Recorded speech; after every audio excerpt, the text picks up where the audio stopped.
امام بخاري پسې د وخت بادشاه خط نه ورالېږلی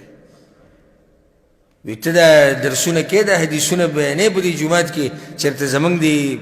قصر ته هم راشه که بادشاه ورته وایي د وخت مشر خلیفه ورته وایي والي ورته وایي وایي چېرته زموږ دې ځي ته هم راشه درسونه بیانوه که نه زما دا واړه به تا نه درسونه یې زده کړي واپس مو کس ولېږو وی ورته وایي چې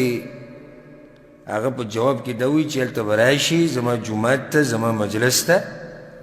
ما سره د دین طالبان ناسي ته به هم د هغوی په منځ کې کښېنې زنګنان به ما ته مات کړي زه به درته حدیثونه یې زده کوم زه به ستا بنګلې له درځم زه به ستا قصر ته درځم او ستا بچي به ما سره ناسي زه به دوه درې ستا بچو ته حدیث اورم راشه زنګنان مات که موږ به درته حدیث هم یې زده کړو هر څه به درته یې زده کړو